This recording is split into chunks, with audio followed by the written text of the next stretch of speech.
Você já sentiu que sua vida precisava de uma pausa?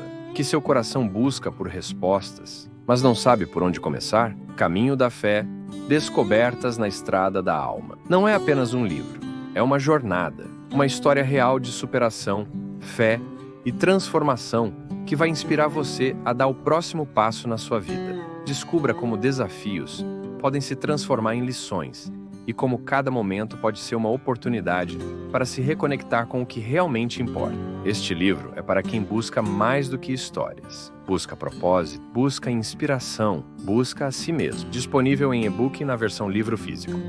Comece hoje sua jornada de transformação. Caminho da Fé. Descobertas na Estrada da Alma. O que você está esperando?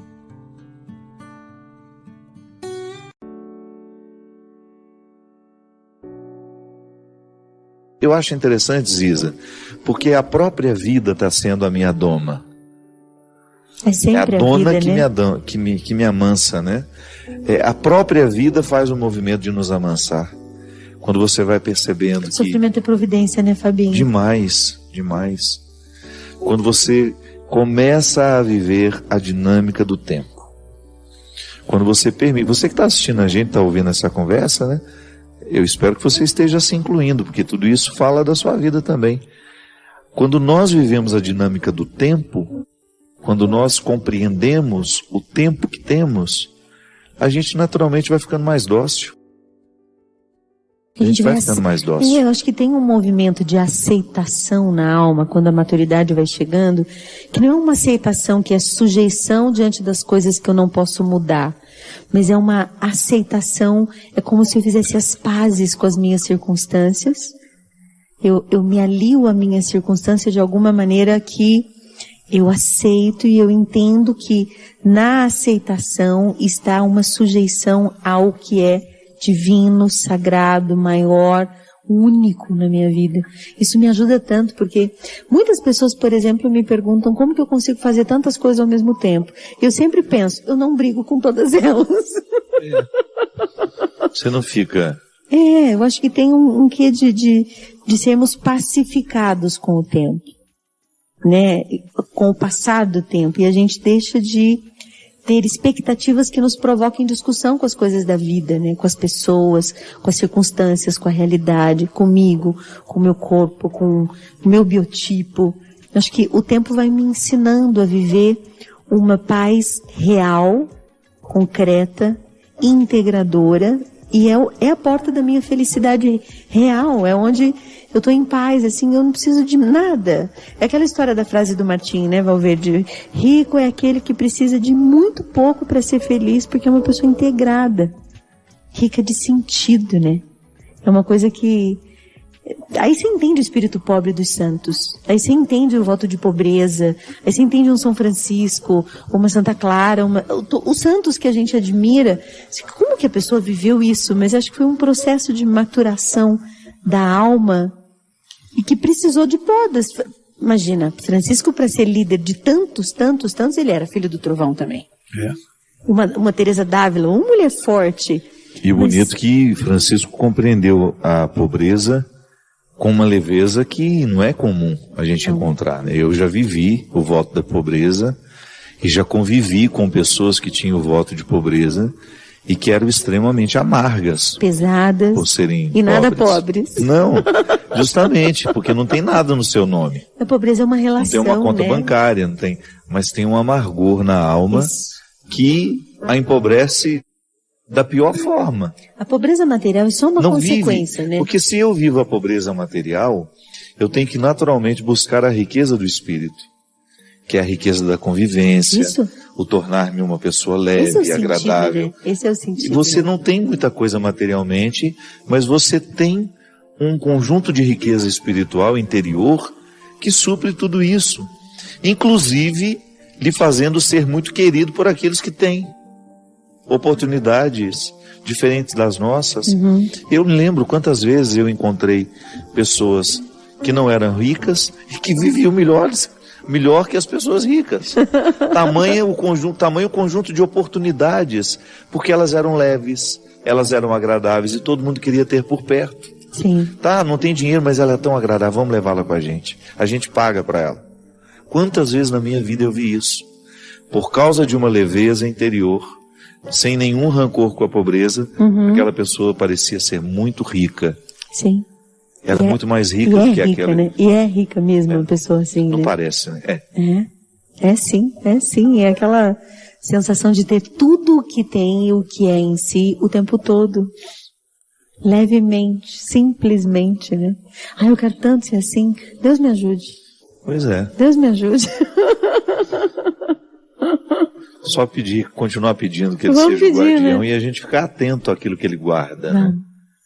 Porque eu, quando estou atento ao que Deus está guardando, eu me torno um parceiro dele nessa guarda.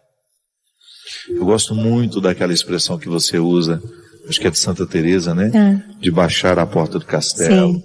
E de levantar a porta do castelo. Isso é ser guardião de si.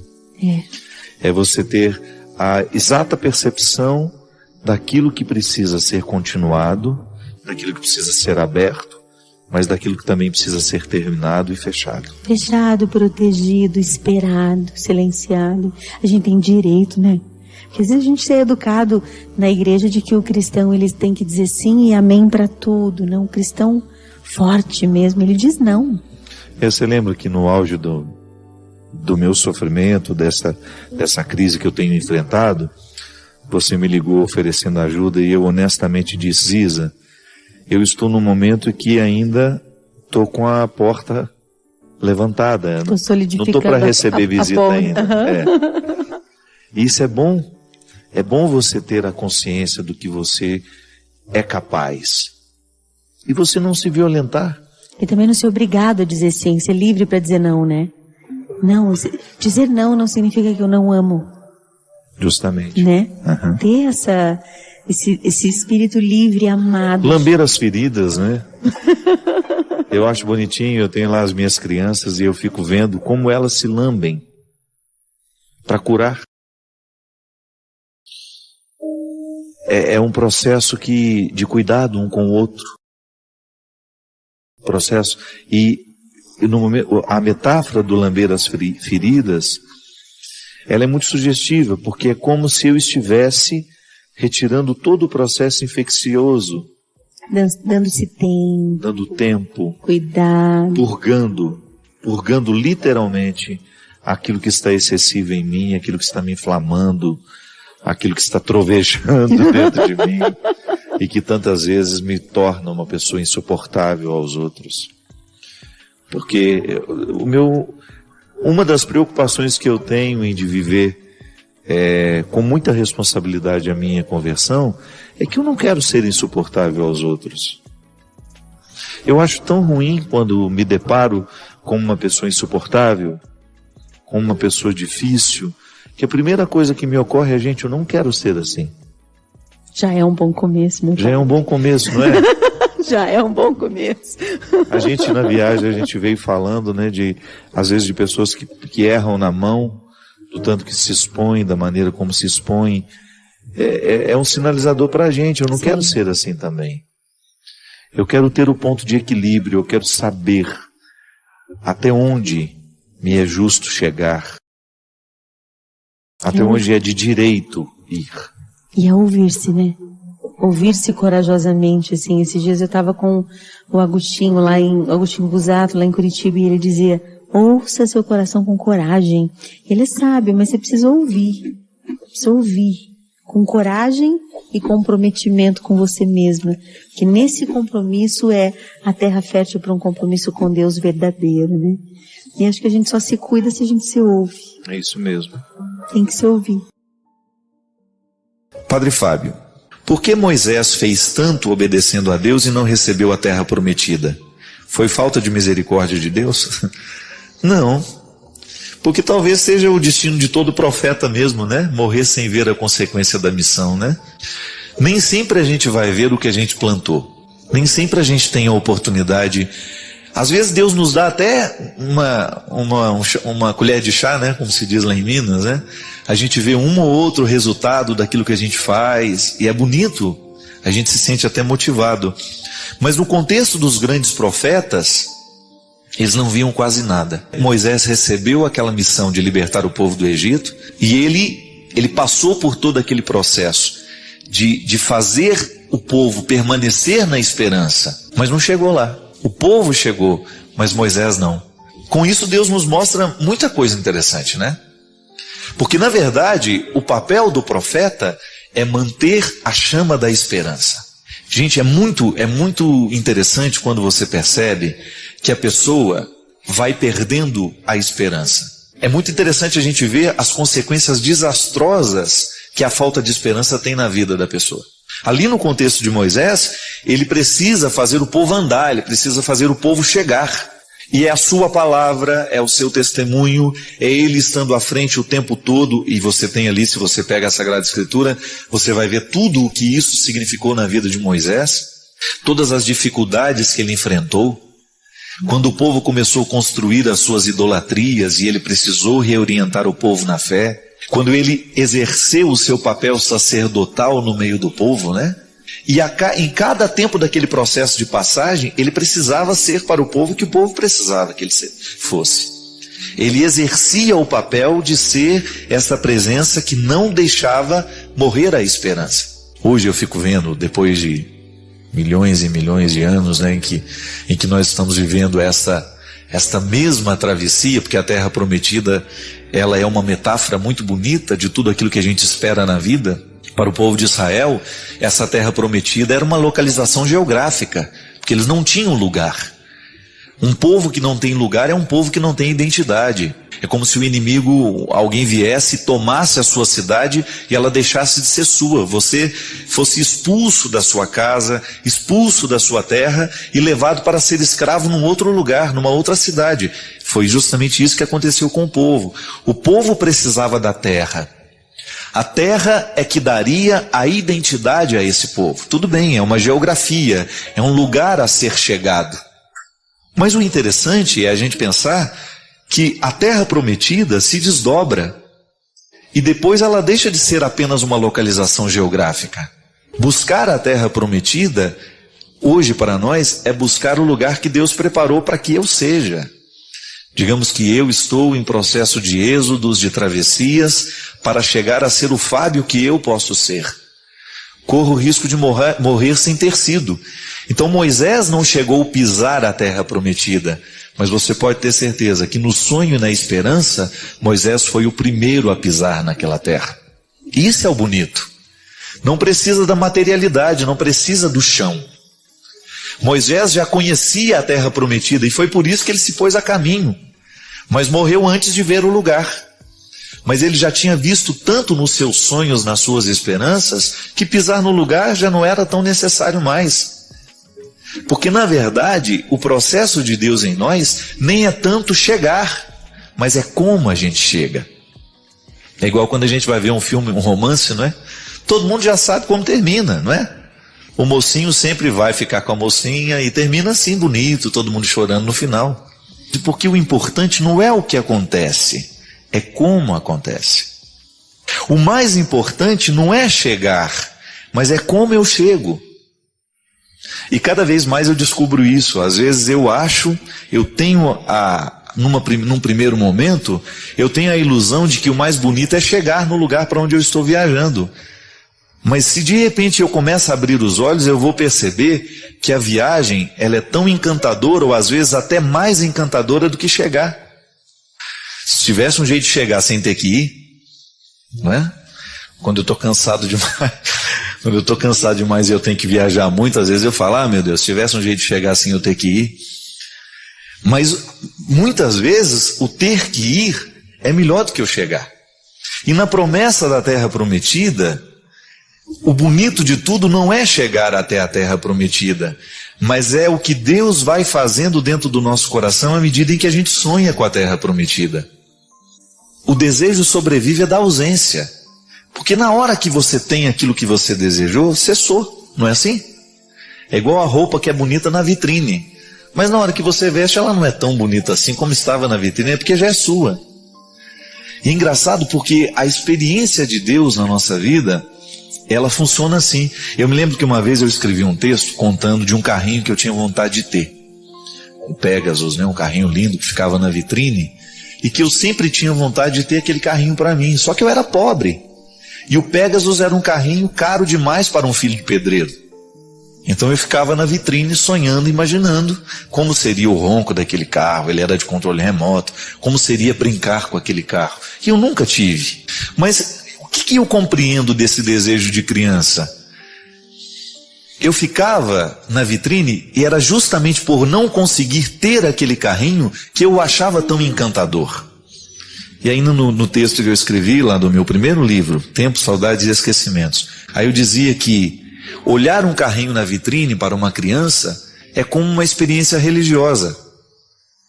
Porque eu olho o carrinho e eu não tenho possibilidade de tê-lo.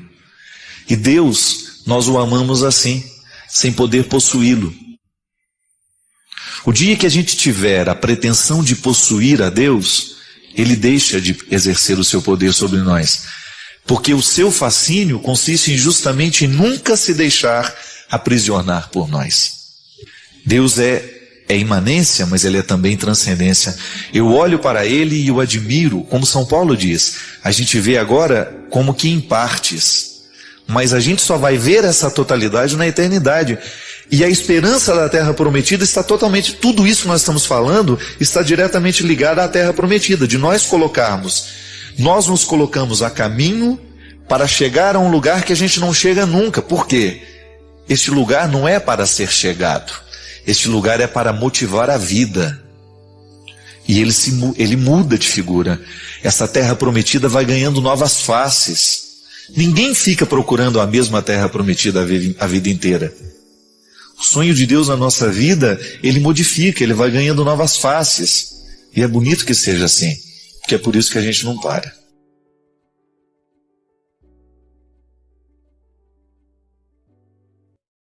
Padre Fábio, tenho passado por tribulações em minha família e gostaria muito de uma palavra de orientação.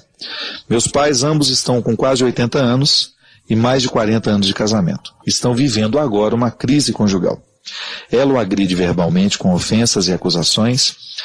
São brigas constantes. Ele se revolta, a deixa sozinha mesmo sabendo que necessita de cuidados. Ela passou por problemas de saúde e tem visão muito limitada.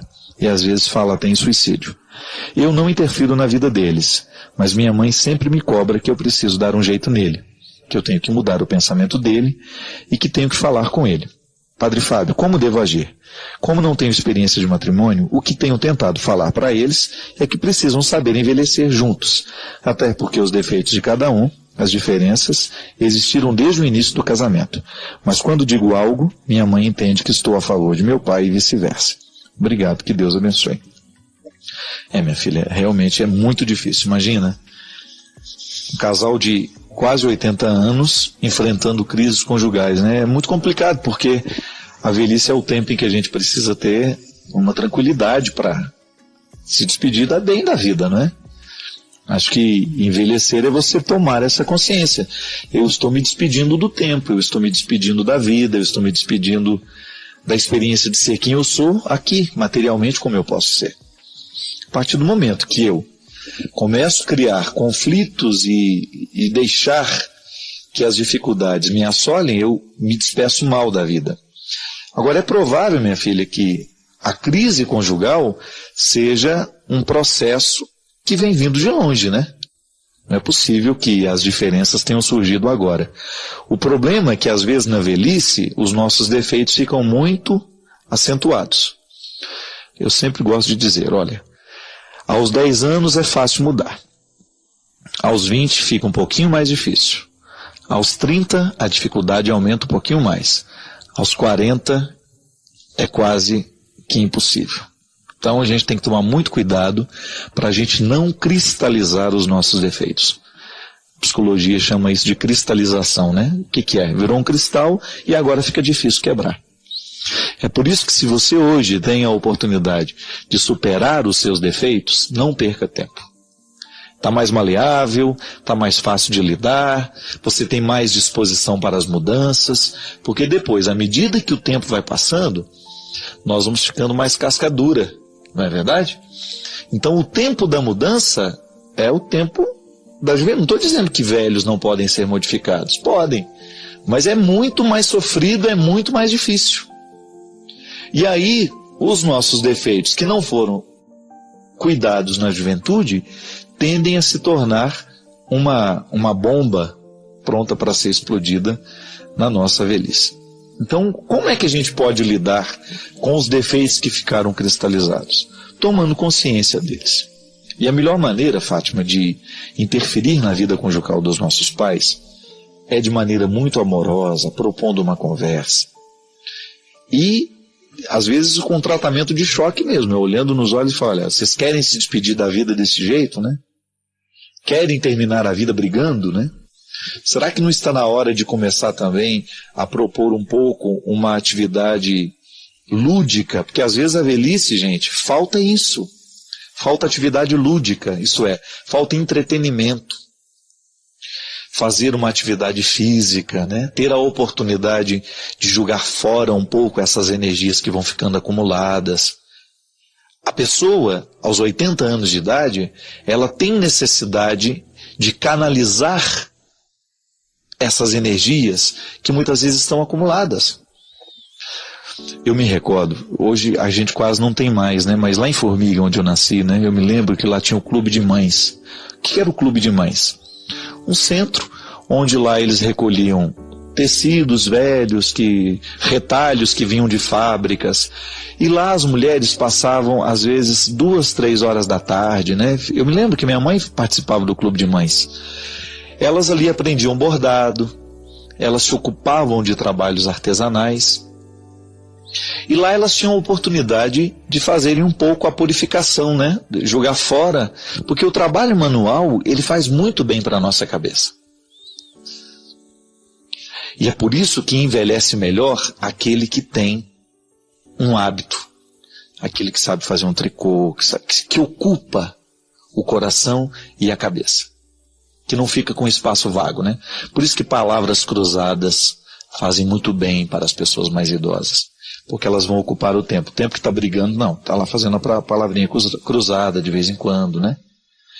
Ocupar os nossos pais, começar a oferecer para eles algumas atividades que são próprias deste tempo da vida. Não é verdade? Então veja, Fátima, o que você pode fazer com seus pais para aliviar um pouquinho essa tensão? Que é provável que eles estejam vivendo esse processo de tensão que seja fruto de um jeito de ser, de uma estrutura familiar, de um jeito, de um cotidiano, de uma rotina. Às vezes a gente muda o nosso jeito de ser, a gente muda a nossa disposição afetiva para a vida se a gente muda um pouquinho a nossa rotina.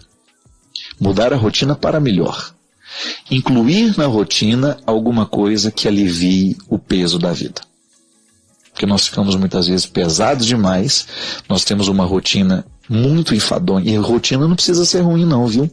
A rotina pode ser positiva desde que exista um espaço de criatividade na estrutura dessa rotina. E muitas vezes falta para os nossos velhos, para as pessoas mais idosas dentro da nossa casa, um pouco de felicidade na rotina. Então, vamos descobrir o que você pode fazer para amenizar um pouco os conflitos dos seus pais, mas ao mesmo tempo, saiba que este momento da vida, eles precisam de muito carinho, de muita atenção, e você, como filha, pode oferecer isso a eles. Padre Fábio, a história é a seguinte. Uma senhora havia chegado para o senhor numa confissão e tinha dito que um padre havia dito para ela que o inferno era o lugar dela, porque ela estava morando com um homem que havia sido casado. O senhor a consolou e disse que a misericórdia de Deus é grande, e se ela havia cuidado há 20 anos com o amor desse homem e de seu filho, Jesus teria misericórdia deles. Padre, eu fiquei muito incomodada com sua resposta, pois no Evangelho Jesus diz que quem olhar com desejo para um homem que não seja o próprio marido, já cometeu adultério em seu coração. Então, Padre Fábio, precisamos acolher e obedecer a Jesus aprendendo com ele a não sair de sua vontade, certo?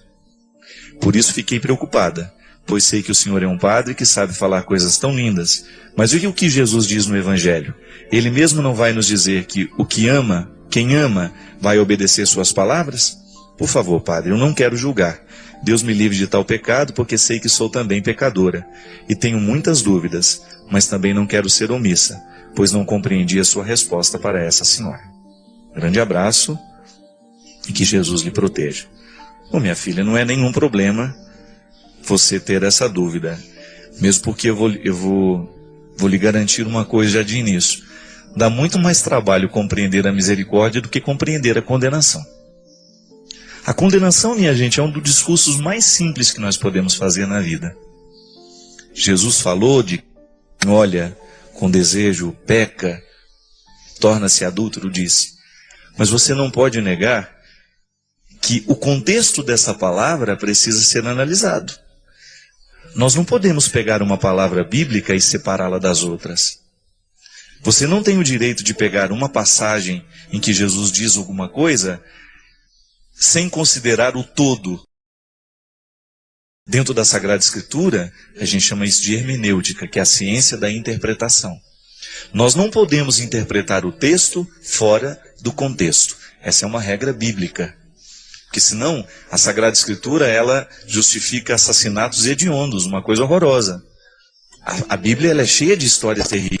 Agora, a palavra de Jesus só pode ser analisada no contexto da vida dele. E aí eu lhe pergunto, a quem Jesus condenou? O que Jesus condenou ao longo da sua vida? Por isso, minha filha, você disse muito bem. Você disse aqui, Padre, o Senhor disse que Jesus teria misericórdia deles. Claro, e foi só o que eu disse. Eu não posso dizer mais do que isso, porque eu também estaria fazendo julgamento, e eu não tenho direito de julgar. Agora, uma certeza eu tenho. Deus nos ama, e entre a nossa morte e a eternidade, existe um abismo imenso de misericórdia. Não sou eu que estou inventando isso não, minha filha. É Jesus. É desconcertante as preferências de Jesus? Elas são desconcertantes? São. São desconcertantes pensar nas escolhas que Jesus fez? É desconcertante. Só que nós não podemos mudar isso. Jesus preferiu os piores. E no momento em que ele prefere os piores, ele nos ensina então o contexto da misericórdia, que é o que há de mais forte em Jesus. Veja bem que na cruz, Jesus ainda salva alguém. O ladrão que estava ali do lado. Em nenhum momento você vê Jesus condenando ou trazendo o inferno para a vida das pessoas, não. E mesmo porque no contexto daquela história que eu contei, minha filha, o contexto é mais do que o texto.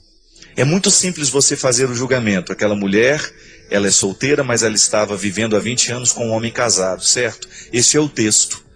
Mas você precisa saber o contexto daquela união. O que nos condena, o que nos salva, não é só o texto.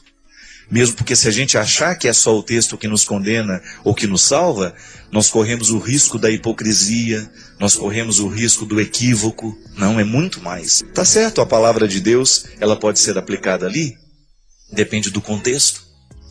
Agora, eu não tenho coragem de dizer que eles estão no inferno. Com toda sinceridade, eu não tenho autoridade para isso. Da mesma forma como aquele padre que disse também não tem. Da mesma forma como você também não tem. Então o que a gente chega à conclusão? Que diante das realidades humanas para as quais nós não temos respostas, eu prefiro errar amando. Eu prefiro errar tendo misericórdia.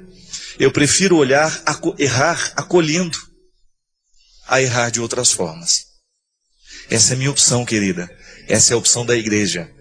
A opção da igreja está em determinar as regras. Mas essas regras não podem nos sufocar, elas não podem se tornar instrumentos de condenação para nós. Mesmo porque a igreja não tem autoridade para isso. Nós temos autoridade para perdoar. Para condenar, não. Aquilo que fala o que você ligar ou desligar, tá certo, nós ligamos. Mas nós ainda não temos a certeza do que a gente desligou ou não. Nós não temos o controle disso. Na minha missão eu tenho controle só do que eu posso ligar. O que eu desligo eu não sei. Foge da minha inteligência, foge da minha capacidade de análise. E no momento em que eu não tenho a capacidade de saber, eu prefiro ficar no silêncio da misericórdia. Eu prefiro ficar no silêncio do acolhimento, porque eu ainda acho que é um jeito mais seguro de nós evangelizarmos. E aí você também não pode esquecer que a igreja dá aos casais de segunda união uma oportunidade de estarem participando da vida da igreja. Nós não podemos negar que a pastoral de segunda união é um recurso misericordioso que a igreja encontrou para trazer de volta aqueles que estavam distantes. Não sou eu que inventei a pastoral da segunda união. É a igreja que está dando a oportunidade. E mesmo porque, com essa história de declarar nulidade de sacramento, a igreja abre a possibilidade de muita gente refletir sobre aquilo que viveu. Muita gente acha que está casado, mas não está. Viveu uma farsa. E se você for analisar boa parte desses casamentos que terminam logo nos primeiros meses, eles não aconteceram. Isso é apresentar a salvação. Imagina que beleza a possibilidade de você retirar uma pessoa dessa vida ilegal e conceder-lhe uma vida de sacramentos, por exemplo. Mas a gente só pode saber se a gente se aproxima.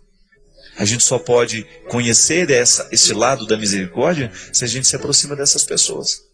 Então não fica conflituada, não. Dá muito mais trabalho acreditar na misericórdia do que na condenação. Só quem já leu os livros do Padre Fábio de Melo sabe o quanto eles são transformadores, nos fazem refletir e mudam a nossa forma de enxergar a vida. Se você ainda não leu, não perca essa grande chance. Saiba mais clicando nos links da descrição. Ela nos priva tanto de viver a vida como ela merece ser vivida. Primeira coisa é retirar essa história de que nós vamos ter uma vida feliz porque nós somos bons. Que nós vamos ter uma vida harmoniosa porque a gente fez isso, fez aquilo. Não, essa matemática não fecha. Coisas ruins acontecem com pessoas boas, coisas boas acontecem com pessoas ruins. E na hora que acontece, os bons precisam recrutar todos os elementos que os tornam bons, para que eles tenham condições de compreender a vida. Para a gente parar de chorar, sabe, o leite derramado, para a gente começar a olhar a vida com um pouco mais de coragem, com um pouco mais de disposição, com um pouco mais de maturidade. Até quando alguém morre na nossa vida, se a gente não se liberta para compreender a perda, a gente não organiza o luto nunca. A gente vai ficar amarrado aos nossos cadáveres 10, 20, 30 anos. Inclusive a gente até vive alguns aprendizados que só a perda de alguém muito essencial na nossa vida nos ensina. Uma delas é aquilo que o poeta Mia Couto, o escritor moçambicano, fala de maneira tão interessante. O morto amado, ele nunca para de morrer. Todos os dias você tem de conviver com aquela morte. Está vendo? É assim. Eu preciso entender que para eu chegar ao contexto dessa libertação, de ser capaz de organizar esse luto, eu terei que matar os meus fantasmas diariamente, eu terei que administrar a notícia novamente. Morreu, não existe mais. E buscar os recursos que a vida pode me oferecer para que eu tenha condições de chegar a essa superação. Deus nos amadurece para que a gente tenha condições de compreender esse refrão. Que o verso tem reverso, que o direito tem um avesso, que o de graça tem seu preço, que a vida tem contrários. Mas mesmo nesses contrários, a gente pode ser muito, muito, muito harmonioso. E que a grandeza de uma alma depende justamente da capacidade que essa alma tem de reconciliar os contrários dentro de si. Então a liberdade interior me ajuda a fazer isso. Me ajuda a dar a Deus, me ajuda a perder. Quantas coisas eu já perdi na minha vida? Quantas pessoas eu já perdi na minha vida? Tem gente que tem ciúme do carro e fica bravíssimo, perde todo o equilíbrio quando fica sabendo que alguém usou o carro dele. Ou quando teve um risquinho ali, ele perde a paz, ele não dorme. Nós nos apegamos a situações, nós nos apegamos a pessoas, nós nos apegamos a status. Nós nos apegamos até à imagem que temos. Tem gente que não aceita o processo do envelhecimento porque tem um apego à imagem que tinha na juventude. Falta de liberdade interior nos faz ficar cada vez mais apegados. O que é o ciúme? É um apego desordenado a uma pessoa, a uma situação, a um objeto. Esse feliz para sempre, Ele existe desde que você compreenda este feliz para sempre como uma luta diária para que o contentamento de estar um com o outro nasça da luta, do empenho de fazer essa relação dar certo. Nós não temos o direito de pegar os contos de fadas e trazê-los para a nossa vida como se nós tivéssemos a obrigação de desempenhar os mesmos papéis daqueles que estão escritos na literatura. Não. A palavra de São Paulo em Gálatas nos fala de maneira brilhante, de maneira primorosa. É para sermos verdadeiramente livres que Cristo nos libertou. Permanecei, pois, firmes e não vos deixeis sujeitar de novo ao jugo da escravidão. Olha como o processo não termina no momento em que nós ficamos livres. Eu, ao ser libertado, ao dar um passo na direção da minha liberdade interior, eu preciso zelar para que as situações não venham me oprimir novamente. Porque todas as estruturas que nos escravizam continuam. Eu me lembro quando a minha irmã morreu, meu Deus do céu. Eu pensei que eu nunca mais seria capaz de me alegrar com alguma coisa. Tamanha era a profundidade daquela dor. Eu vendo a minha mãe sepultar a minha irmã, eu fiquei pensando, eu acho que a minha mãe nunca mais será capaz de sorrir, de se alegrar por alguma situação. Mas ela, envolvida pela graça de Deus, foi aos poucos se restabelecendo. E você que conhece a dona Ana sabe como essa mulher não se economiza nas alegrias, né? Sem objetivos, um ser humano não vai longe. Mas o objetivo é sempre um fator que está ligado a um ideal. Eu quero isso para mim. Mas o que eu reconheço hoje ainda não me dá condições de viver a realização desse objetivo. Então aí você vai se colocar, se equalizar no tempo do empenho. Mas que as suas metas, elas não desconsiderem o seu processo atual. Eu não posso ter uma meta que desconsidere o que eu sou. Eu preciso amarrar as minhas metas à minha realidade. E na realidade eu sempre posso interferir. Mas eu acho que é o tempo. O tempo é maravilhoso e ele é pai da verdade em tudo, mostra tudo. Nada disfarçado dura, né? O tempo mostra os nossos excessos, né? Ele desmente as nossas mentiras. Ele é danado. Você que nos acompanha em casa talvez esteja se identificando um pouco com essa conversa, porque também você, nas instâncias da sua vida, se sente também muitas vezes prisioneiro dos seus sentimentos mesquinhos, daquilo que há de mais primitivo em você. Essa oportunidade que a gente tem aqui de lembrar, de recordar que o cristianismo é o convite diário de nós acessarmos essas dimensões primitivas. E é por isso, minha gente, que eu gosto de frisar sempre que o contexto da religião tem de ser o contexto do amadurecimento humano.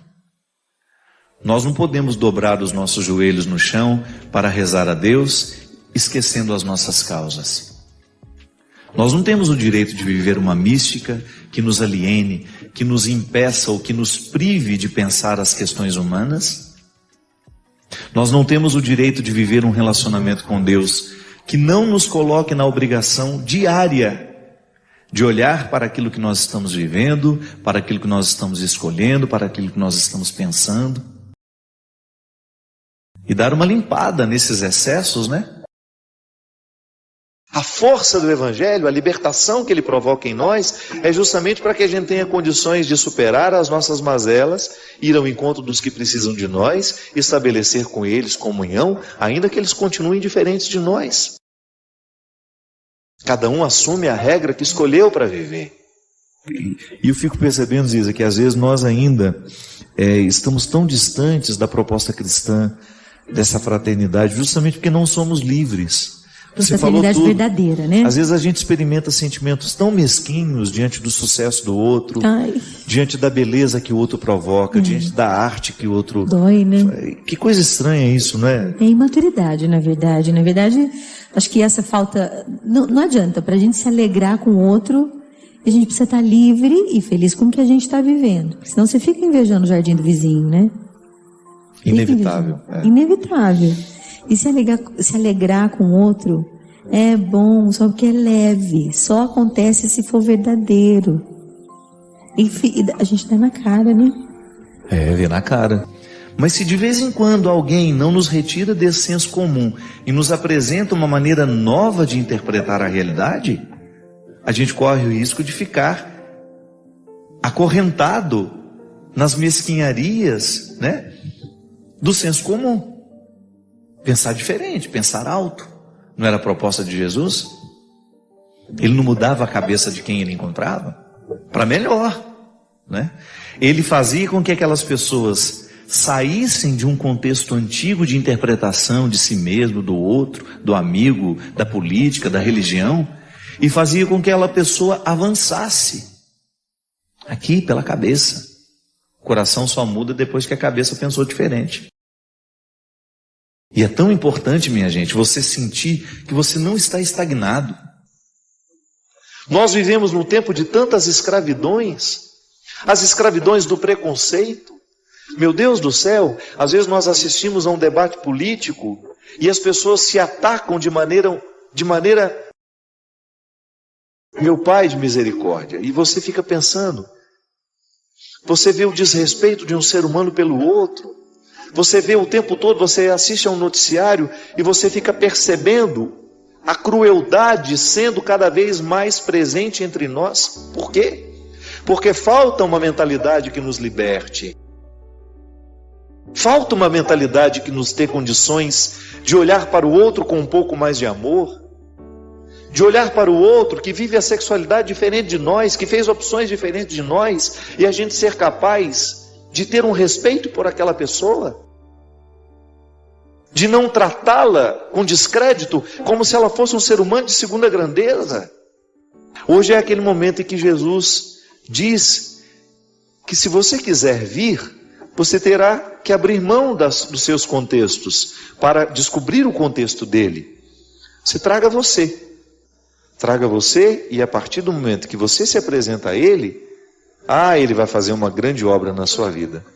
Às vezes nós resgatamos o instinto tribal para poder nos justificar dos medos que a gente sente, das inseguranças que a gente carrega. Dá vergonha de admitir, eu sou ciumenta, eu sou insegura às vezes, eu tenho medo às vezes. A gente tem vergonha de dizer para a gente mesmo quem a gente é. E eu, de verdade, acredito e experimento muito que a misericórdia de Deus é um espaço maravilhoso para viver. É grande, sabe? É um lugar onde você entra e dá para respirar em paz e dizer, Jesus, olha que tipinho eu ando sendo aqui. Vamos conversar nós dois. Quero ser assim não, né? Ser livre é um projeto que nunca termina, né? Nós nunca estamos totalmente libertos. A antropologia cristã, ela nos ensina que a nossa liberdade interior precisa ser libertada diariamente. Porque é um dom. É um dom que me pede uma tarefa.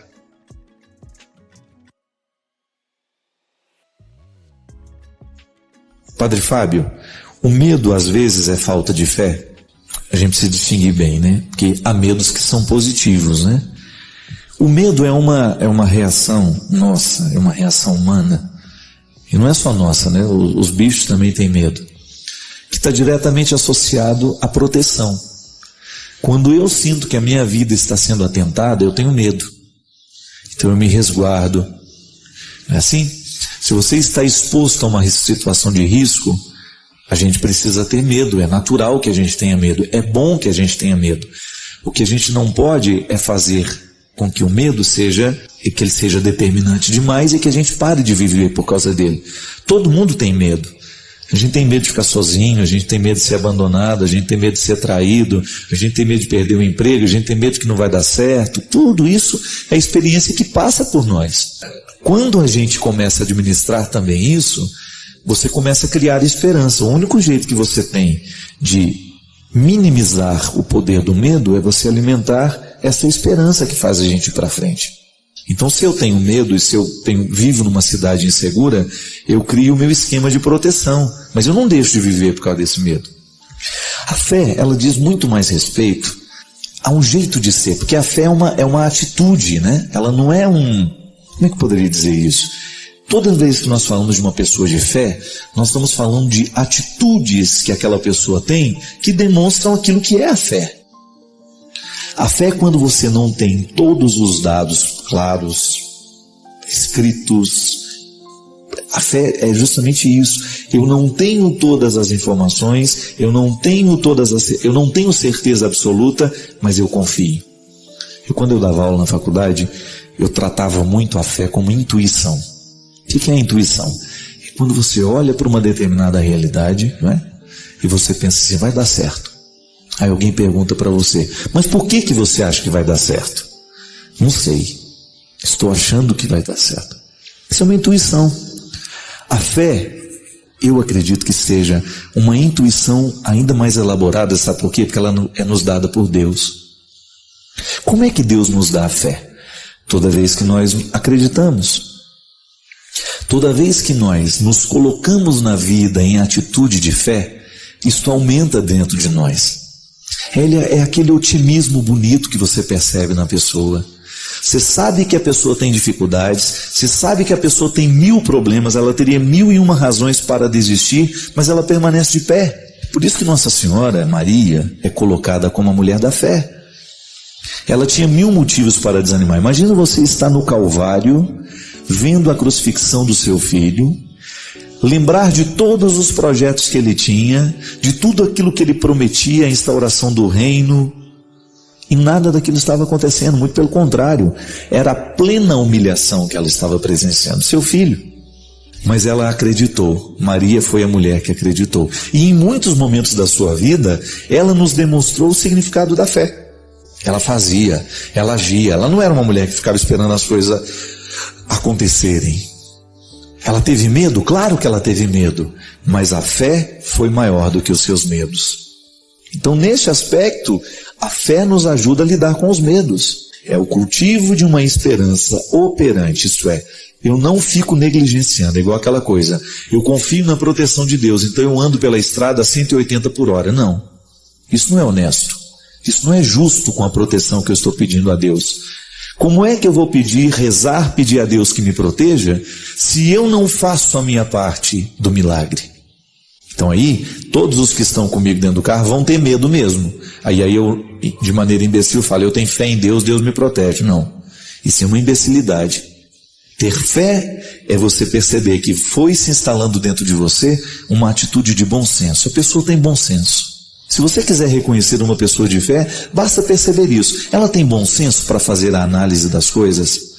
É uma pessoa equilibrada? É uma pessoa que dá realmente um conselho que está de acordo com a situação? Porque a experiência de fé é tudo isso, minha gente. É atitude, é existencial. A fé é existencial, isso é, ela passa o tempo todo pela nossa existência, por tudo aquilo que é próprio da nossa vida. E quando a gente vive bem esse processo de fé, quando eu deposito a minha confiança nas mãos de Deus, quando eu confio nas mãos de Deus os meus problemas, as minhas dificuldades e faço a minha parte, eu não preciso então ter medo. O medo é quando a gente tem aquela consciência, rezei e pedi a Deus, mas não estudei para fazer a prova. Então eu vou para a prova com medo, não vai com fé. Agora, se eu estudo, se eu faço a minha parte e peço a Deus que aconteça tudo da melhor forma, então eu não tenho medo, mesmo que eu não passe. Ontem eu estava dizendo isso para uma amiga minha. Ela estava ansiosamente pedindo uma coisa a Deus. E eu falei para ela assim, cuidado, porque você pode estar pedindo a Deus aquilo que não é vontade dele. Ah, mas como é que eu vou saber, Padre, qual é a vontade dele? Não sei. Coloque nas mãos dele, faça a sua parte. E se não der certo, acolha aquilo que não deu certo como uma vontade dele para a sua vida. Esse é um grande problema, né? Às vezes nós rezamos pedindo a Deus o que a gente quer.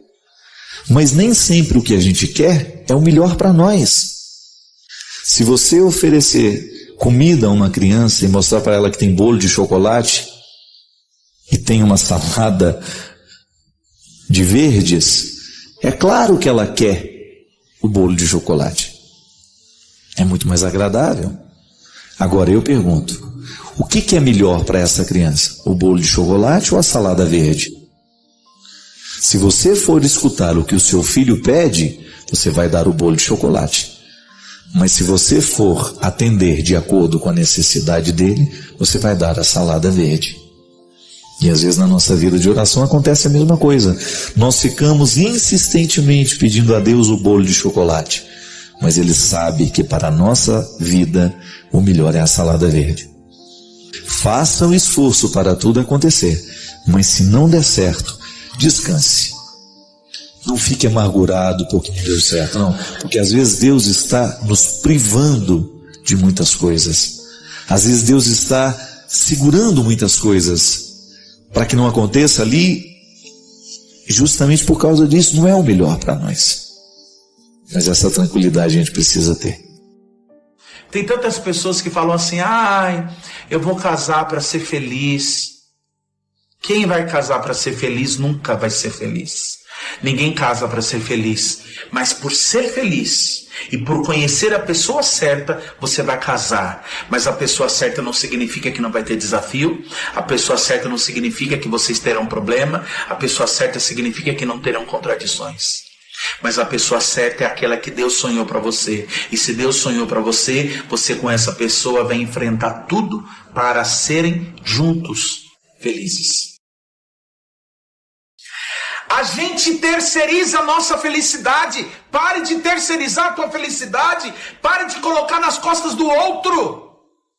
Quantas pessoas que terminam um casamento caem num buraco fundo e falam: padre, o que vai ser de mim agora? Sem essa pessoa. O que vai ser de você agora vai ser a tua melhor versão, porque quem te deixou é que te perdeu. Perdeu a pessoa maravilhosa, a pessoa boa que é você. E você não vai sofrer, porque essa pessoa que te largou não vale uma noite de choro. Não vale. Portanto, levanta a tua cabeça, ressignifique, resiliência, estufa o peito. Pá, bota uma maquiagem na tua cara se você for mulher, arruma o teu cabelo e viva. E se você for homem, passa um perfume, corta esse cabelo, coloca uma camisa bonita e vá viver a sua vida. Porque quem te largou não te merece uma noite de sono, sem sono, não te merece uma noite de lágrima, não merece uma noite de sofrimento. Não merece. Por isso que a gente tem que valorizar a Cristo.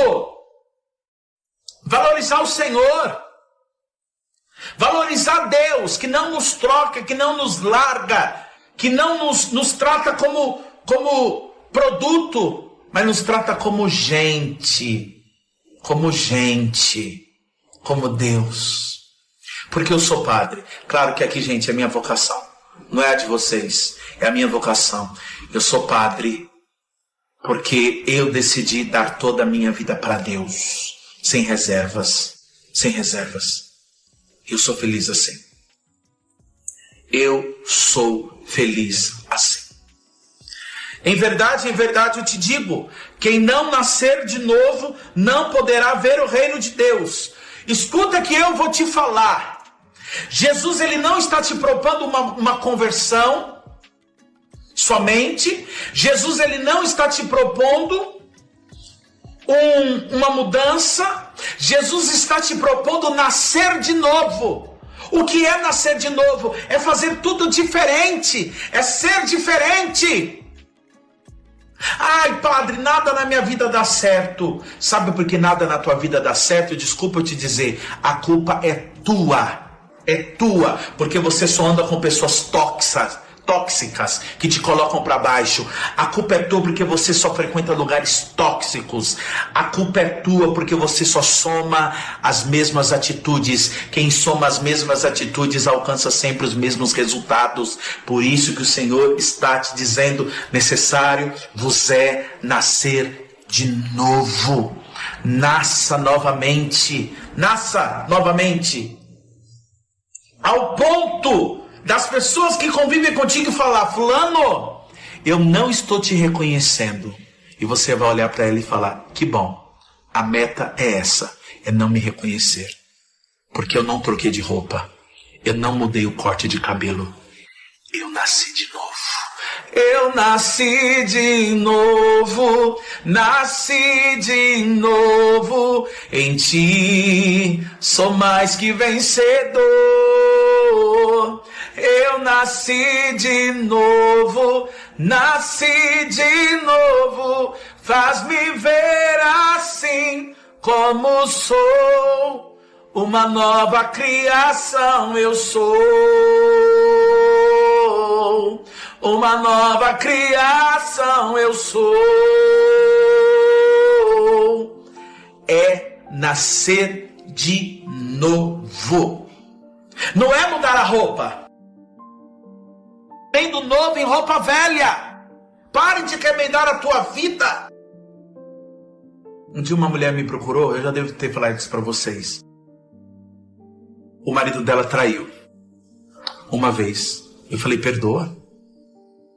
A segunda vez ela me procurou, ela perdoou. A terceira, perdoou. Isso assim, muito rápido, uma atrás da outra. Na quarta vez eu chamei ela e falei assim, deixa eu te perguntar uma coisa. Você tem que fazer uma escolha. Ela, qual, padre? Ou você termina, ou você continue casado com o seu marido sabendo que ele vai te adulterar o resto da tua vida. Porque é uma, é duas, é três, é quatro das que você sabe. Se você soube de 4, multiplica por 4. Ela olhou para mim e falou assim, eu vou continuar com meu marido. Eu falei, então, a partir de hoje, saiba que você vai passar a vida toda sendo traída. Porque você aceitou a condição de adúltero do teu marido. Tem situações na vida que não muda, sabe por quê? Porque interiormente nós aceitamos essas condições. É aquele famoso golpe da barriga, mulher, vou engravidar porque ele vai ficar comigo, não vai. E se ficar, eu tenho dó de você, de um homem que fica do teu lado por causa do filho, e não porque ele te ama. O homem tem que ficar do teu lado porque ele te ama. Não ama somente o filho. Pare de aceitar certas condições na sua vida e viver uma felicidade mentirosa, como muitos casais vivem de aparência. Então a gente precisa sair dessa condição. Nicodemos perguntou, como pode um homem renascer sendo velho? Como eu posso mudar, padre? Como eu posso mudar? Eu estou nesse relacionamento há 25 anos. Você pode mudar sim. Você pode mudar. A vida é feita de escolhas.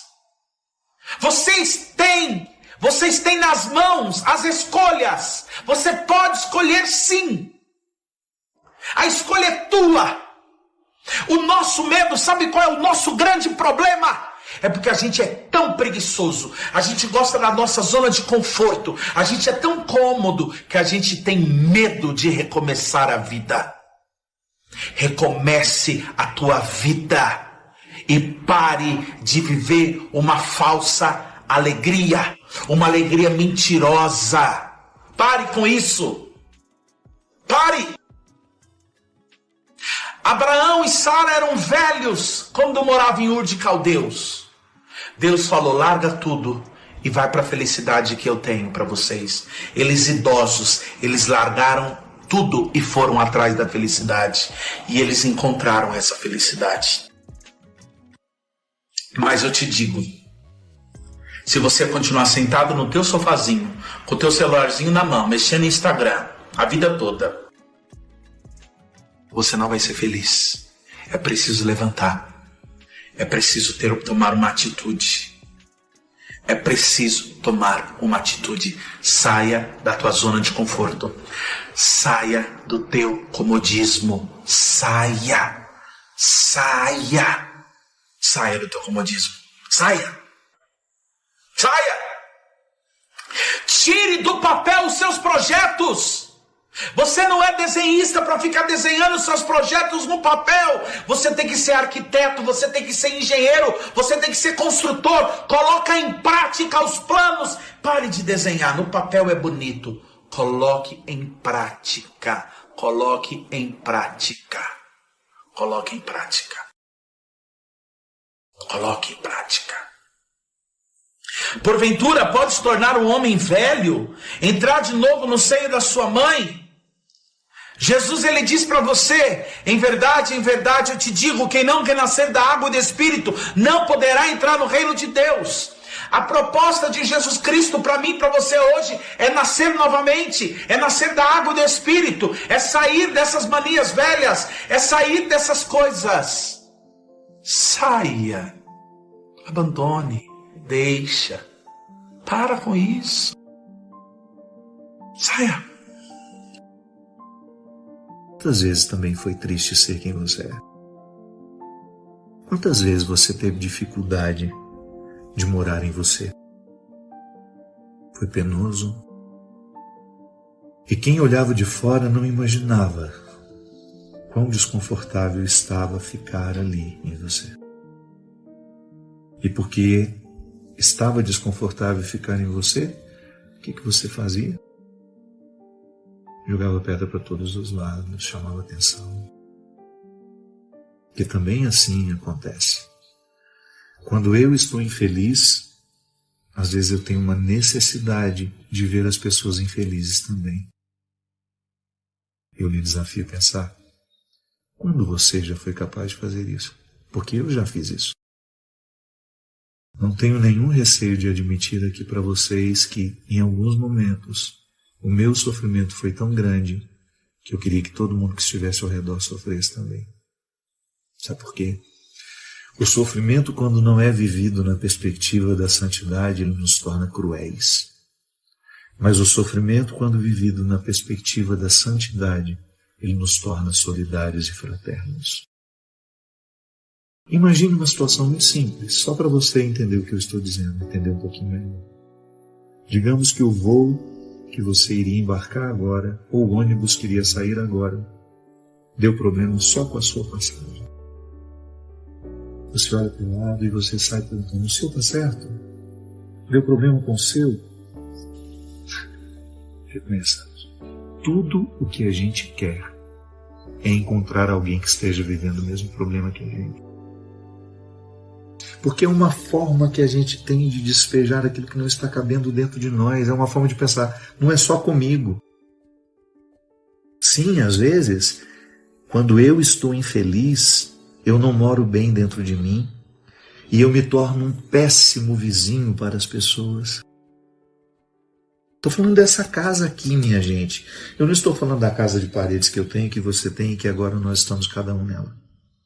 Não, eu estou falando dessa casa que é corpórea, que é espiritual, que é emocional, que às vezes, porque eu não estou feliz dentro dessa casa, eu saio por aí fazendo de tudo para que as outras pessoas também não se sintam. Aí eu vou lá, falo mal do cabelo dela, falo mal da foto, falo que ela está gorda, eu falo que ela está magra, eu falo que ela fez aquilo para aparecer, eu falo, porque de alguma forma eu quero que a minha infelicidade se manifeste. Quando você percebe que você está no eixo da sua verdade, que você está convivendo bem com você, você se torna muito mais um instrumental de favorecimento à vida do outro do que um instrumental de obstáculo.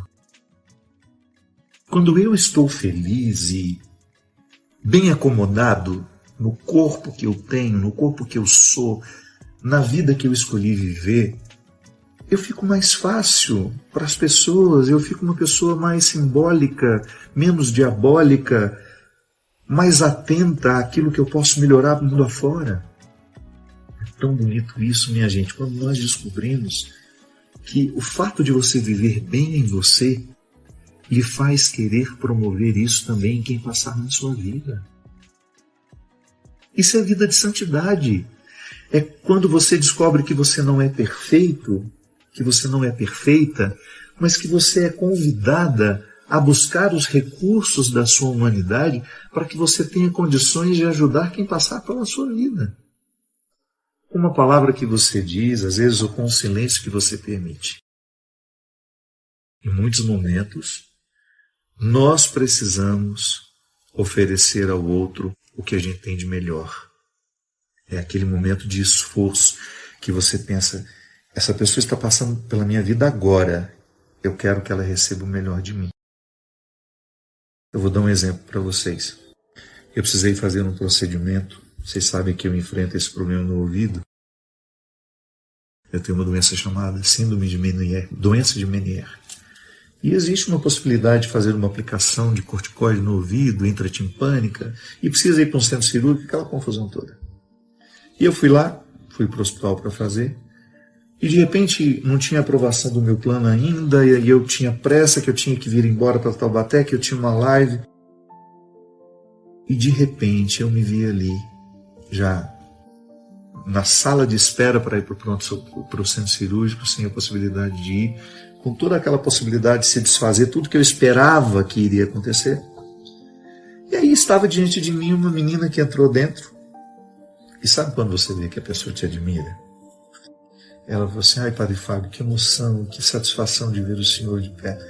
E eu já falei: olha, me desculpe que eu não estou no meu melhor dia, não estou no meu melhor momento, obrigado pelo seu carinho, gostaria até de ter disposição, mas não estou, ponto. Não tratei mal, não fiz nada.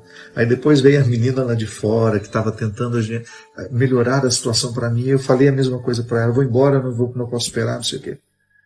Enfim, aí deu tudo certo, eu fui, fiz o que eu tinha que fazer, não consegui vir para Taubaté, não deu tempo. Fiquei por lá, fiz a minha participação lá na live. E depois que tudo terminou, gente, me deu uma sensação de fracasso. Eu não tratei ninguém mal. Eu tenho consciência disso. Eu tenho ficado cada vez mais atento a isso. Eu já tive muitos rompantes de raiva na minha vida, muitos, dos quais eu me arrependi amargamente. Eu sou muito a flor da pele, então eu me emociono muito rápido. Eu me irrito muito rápido, eu amo muito rápido, tudo em mim muito rápido. Então eu preciso ter um cuidado muito grande com as minhas emoções, porque eu posso ter uma explosão ali, do nada. Eu não tratei ninguém mal, eu tenho consciência disso. Mas como aquilo me fez mal? Eu fiquei pensando. Eu estava ali, aquelas pessoas queriam me servir da melhor forma, só que existiam impedimentos técnicos para que as coisas acontecessem exatamente como eu queria. Faltou uma programação minha, talvez, de ter avisado antes que eu precisava fazer aquilo. E o que eu ofereci àquelas pessoas não foi deselegante, não foi deseducado, mas eu tinha consciência de que não foi nada do que eu poderia oferecer. Eu pergunto para você, isso deveria me incomodar? Sim, a mim incomoda. E eu nutro sempre que posso esse desconforto, sabe por quê? Porque quando a situação começar a se configurar de novo diante de mim, eu me lembro: opa, um dia eu agi assim e me arrependi. Naquele momento as pessoas estavam passando por mim, não sei se eu teria uma nova oportunidade de revê-las, e eu não ofereci aquilo que eu gosto de oferecer aos outros. No fundo do meu coração, eu não sou perfeito. Mas eu quero, diariamente, viver o meu compromisso com a santidade. Sem estereótipos, sem caricatura. Eu sei que eu não tenho cara de santo, não tenho postura de santo, mas aqui dentro. Eu quero ter um comportamento, uma forma de ser e de agir que me coloque no eixo daquilo que eu tenho de melhor. Eu não ofereci a ela o que eu tenho de melhor. Que é aquilo que minha mãe me ensinou, que a religião me ensina todo dia, que é bom quando você é uma pessoa alcalina. Tem muita gente ácida. Os ambientes são emocionalmente ácidos, e o lugar ácido, ele é propício ao nascimento do câncer. O nosso estômago, quando ele está excessivamente ácido, quando você tem aquele refluxo, nada é mais desconfortável. Jesus fala assim: felizes os pobres de coração, deles é o reino dos céus. Naquele momento, o meu coração não foi pobre. Por quê? Porque ele estava cheio de pretensões de que as coisas acontecessem exatamente como eu estava prevendo. O meu coração não estava pobre. Ele estava cheio de planos e de projetos que eu julgava não poder perder. Felizes os mansos, o seu prêmio será a terra. Eu não fui manso. Em muitos momentos da minha vida eu não fui manso. Em muitos momentos eu permiti que a minha ira viesse à tona, que a minha pior parte se manifestasse, falasse por mim. Eu feria as pessoas, eu oferecia a elas aquilo que eu tinha de mais nocivo, de mais machucado, de menos purificado. Sim. A mansidão é uma virtude que, quando alguém que a possui chega perto de nós, imediatamente nós somos contagiados. Ser santo é isso, é você buscar no seu comportamento observar aquilo que lhe retira a mansidão.